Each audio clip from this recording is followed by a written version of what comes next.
حلقة القرآن ما أبهى رباها أنا لا أعشق في بسم الله الرحمن الرحيم. Assalamu alaikum wa rahmatullahi ta'ala wa barakatuh. J'espère que vous allez bien pendant cette période de confinement.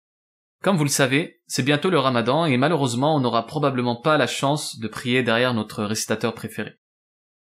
Mais dans cette épreuve, Allah subhanahu wa ta'ala nous veut sûrement du bien. Alhamdulillah, on en est convaincu, Allah est bienveillant envers ses serviteurs. C'est donc sûrement le moment de perfectionner sa lecture, pour préparer son tarawih notamment. C'est ce qui m'a incité à lancer cette série Embellis ta récitation. À travers de courtes vidéos, je vous propose d'améliorer votre prononciation de manière pratique, au fur et à mesure de la lecture de certaines sourates. Avant de vous donner 5 conseils pour une bonne récitation du Coran, j'aimerais qu'on se rappelle ensemble de quelques-uns de ses mérites et bienfaits. Tout d'abord, il est une formidable source de récompense sur terre et dans l'au-delà, aussi bien pour celui qui l'aura maîtrisé parfaitement que pour celui qui rencontre des difficultés en le lisant. Et Allah subhanahu wa ta'ala en fait même une récompense pour les parents de celui qui le mémorise. Par la grâce d'Allah subhanahu wa ta'ala, le Coran est un compagnon loyal pour celui qui l'aura récité ici-bas. Déjà, il l'accompagnera dans la tombe et sera source d'apaisement et de lumière. Ensuite, il pourra intercéder en sa faveur le jour du jugement dernier. Il lui offrira ainsi une place privilégiée au paradis, auprès des anges nobles et obéissants. Et il lui permettra d'accéder au meilleur rang du paradis. Mais je dois dire que le mérite le plus noble est celui qui est espéré par toute personne qui apprend le Coran, c'est d'avoir un jour l'honneur de faire partie de la famille d'Allah subhanahu wa ta'ala. Et quel honneur! Je demande à Allah subhanahu wa ta'ala qu'il nous accorde cet immense privilège. Amin. Pour ça, rien de tel que d'embellir sa récitation pour plaire à Allah subhanahu wa ta'ala uniquement et lui montrer notre motivation sincère. C'est pourquoi je vous propose de bien retenir 5 conseils. La toute première chose est ce qu'on appelle en arabe itmam al-harakat, c'est-à-dire la prononciation précise des voyelles. Il y en a 3 en arabe. Il y a al-fatha, a, il y a al-dhamma, ou, et pas o, et il y a al-kasra, i, et pas e. C'est un élément qui paraît simple, mais qui n'est pas assez respecté. Il est même parfois négligé.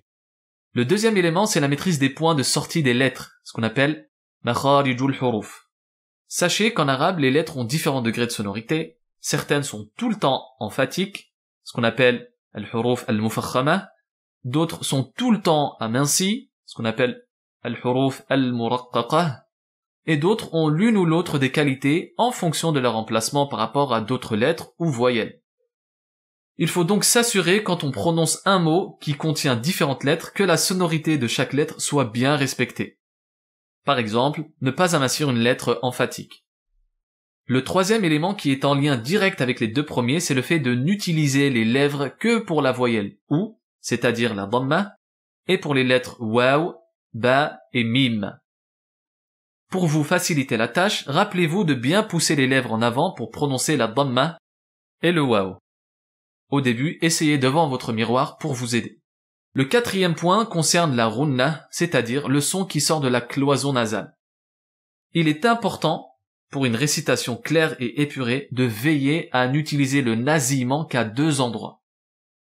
À savoir, lors de la prononciation des sons qui proviennent de la lettre mim ou de la lettre noun. Enfin, mon dernier conseil, c'est de ne pas forcer ou exagérer dans la prononciation des lettres. L'objectif, c'est d'arriver à une récitation naturelle et maîtrisée. Au départ, ça demande un peu de gymnastique labiale et d'effort de concentration, mais après, la récitation devient fluide et on profite pleinement du rythme et des sonorités des versets, ce qui nous aide à les méditer. Je terminerai par une astuce très utile pour progresser rapidement. Enregistrez-vous et réécoutez-vous. Vous aurez plus facilement conscience de vos erreurs. Voilà donc les 5 conseils que je peux vous donner pour perfectionner votre lecture bi'idhnillahi ta'ala et tenter de réciter le Coran comme le prophète sallallahu alayhi wa sallam l'a récité avant nous et comme il nous l'a transmis. Voilà, on arrive à la fin de cette vidéo. Je vous donne donc rendez-vous dans la prochaine dans laquelle nous corrigerons al-isti'adha et la basmala. بارك الله فيكم والسلام عليكم ورحمة الله تعالى وبركاته.